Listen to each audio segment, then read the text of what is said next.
Hey, what's up with it, guys? Hey, welcome back to another video. Now this is going to be the phase 5 PvE BiS breakdown. I'm going to go through the gear that I'm going to be trying to get come phase 5, the launch of AQ, all that fun stuff. So without any further ado, let's get into it.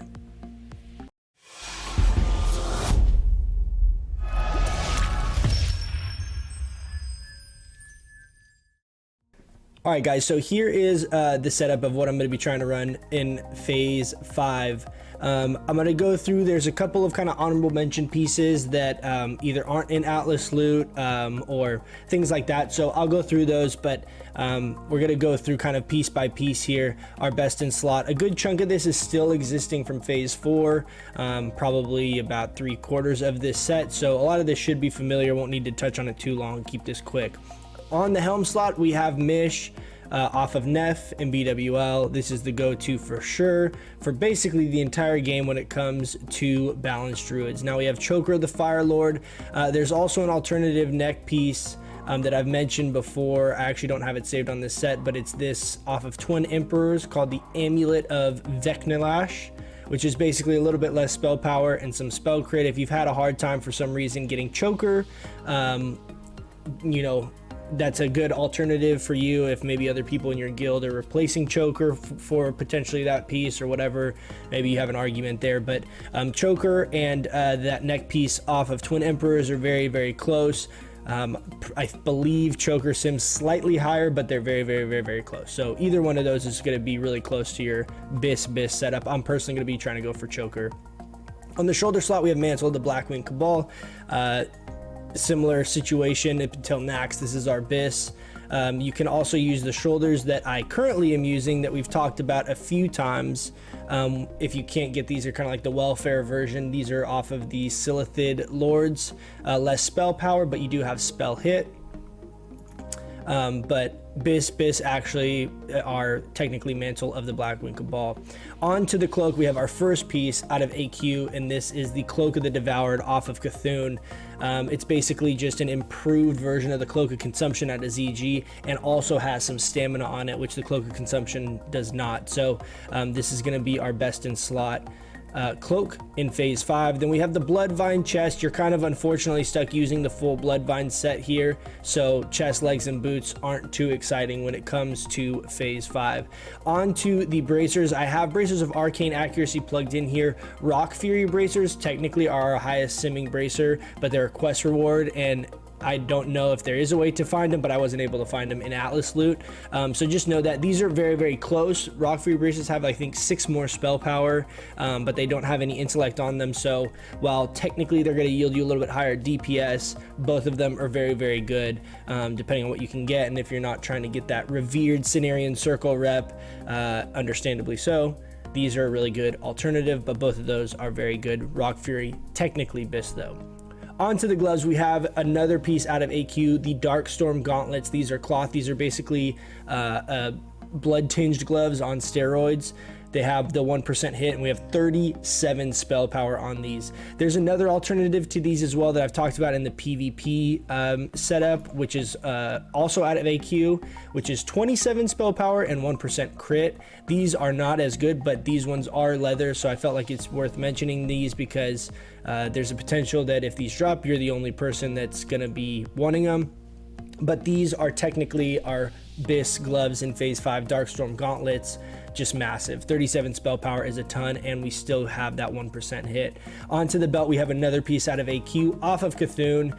It is the Eye Stalk Waistcord. 41 spell power and 1% crit. It's basically just a mana igniting cord on steroids. So a couple really good pieces here in these last 2 slots that are just basically amplified versions of gear that currently already exists as far as the itemization. Like I said, pants, boots, nothing exciting here. Now for the ring, I have Band of Force Concentration as one of my rings, and the second ring here we have the Ring of the Fallen God, which is from the Eye of Cthulhu quest turn in. Eye of Cthulhu quest turn in here. So there's like a healing thing. I've talked about this a couple times. These other rewards are okay, but they're not nearly as good as the spell power ring. So this should be caster DPS prio, the Eye of Cthulhu.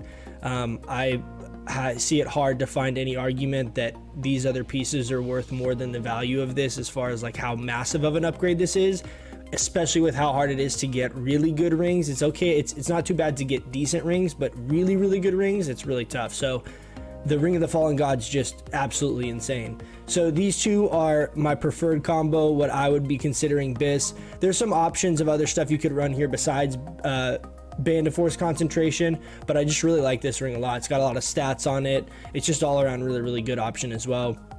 And this gives us another % hit, so you have 2% hit between these two ring slots. Onto the trinkets, we got Toep, of course, our favorite, and we have Tier in a perfect world, which I still don't have. But these are the two you could definitely plug in, like Briarwood Reed or Zandalari Hero Charm here. It's kind of, you know, whatever is your style, whichever one is your favorite. All of these are very close to each other when it comes to simming. Any of those 4 trinkets are good, but I definitely recommend running Tier because of the hit on this is massive for us. On to the offhand, we have Royal Scepter of Veclor. Now this is a very good offhand. It's basically the Jindo offhand with a little more spell power and 1% crit. So this is a really big DPS gain for us compared to the Jindo offhand because of how much we value the crit. And this is off of Twin Emperors in AQ. On to the one hand, I have Locomir. There are a lot of kind of options you could run of other things that are definitely subpar to this though. In AQ, if you guys have had a hard time getting weapons, AQ 20 has some options, AQ 40 has some options. I don't want to make this too long and go through all of that, but there's the class quest type stuff as well, which for druids it's not amazing, but if you've had a hard time getting a weapon, there's a lot of options in AQ. So hopefully between AQ and ZG you can find something where you can get a decent weapon, but this is my preferred ideal PvE raid BiS setup right here that we have. Now, one other thing real quick to mention before we end this is this does put us at 12% hit, and this is a big question that gets asked all the time, is how much hit are we supposed to be actually trying to get? You know, how should we be trying to hit for 16? Should we get at 10? What's the number? And realistically, 12% hit is a really ideal spot, and you can get 12% hit while not sacrificing a lot of damage, and that's what this set is an example of. We have a ton of spell power on this set, and we still have that 12% hit, so this is going to be our optimal setup, is something like this, or very close to this, obviously, depending on what you can get, but this is a very good set all around, and it's itemized exactly how we want as far as our stats.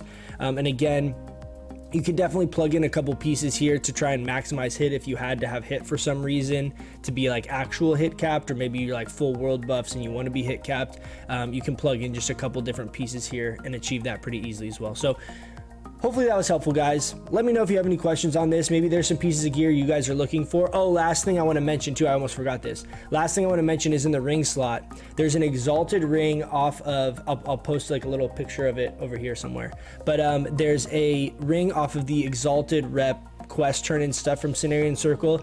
I don't think this is going to actually sim better than any of these other options as far as rings go, but I wanted to mention it because this is a ring I'm going to be trying to get depending on how long the grind is going to be to get exalted with Cenarian Circle. But I don't think it's going to be our BiS, but it's a good alternative because it might be hard for you to get a decent second ring. So with that being said, the Wrath of Cenarius ring, we'll see how this plays out, how high the proc chance is. There's a lot of unknowns with this ring because there's not a huge amount of information out there on the interwebs, so it's a little bit of an unknown for us, but we're gonna try and get it and play with it and give you guys my findings and see how good or not it is. Either way, it'll be fun in PvP to combine that with Toep and get a massive power spike and blow some people up. So I just wanted to mention that last piece real quick. So anyways, thanks for hanging out, guys. I appreciate it. We will be streaming tonight after this video goes up. We're doing Molten Core tonight, so just kind of a chill stream. If you guys want to come hang out, or you guys have any questions on this gearing guide, come hit me up and I'll do my best to answer them. With that being said, I'll catch you guys in the next one. See ya.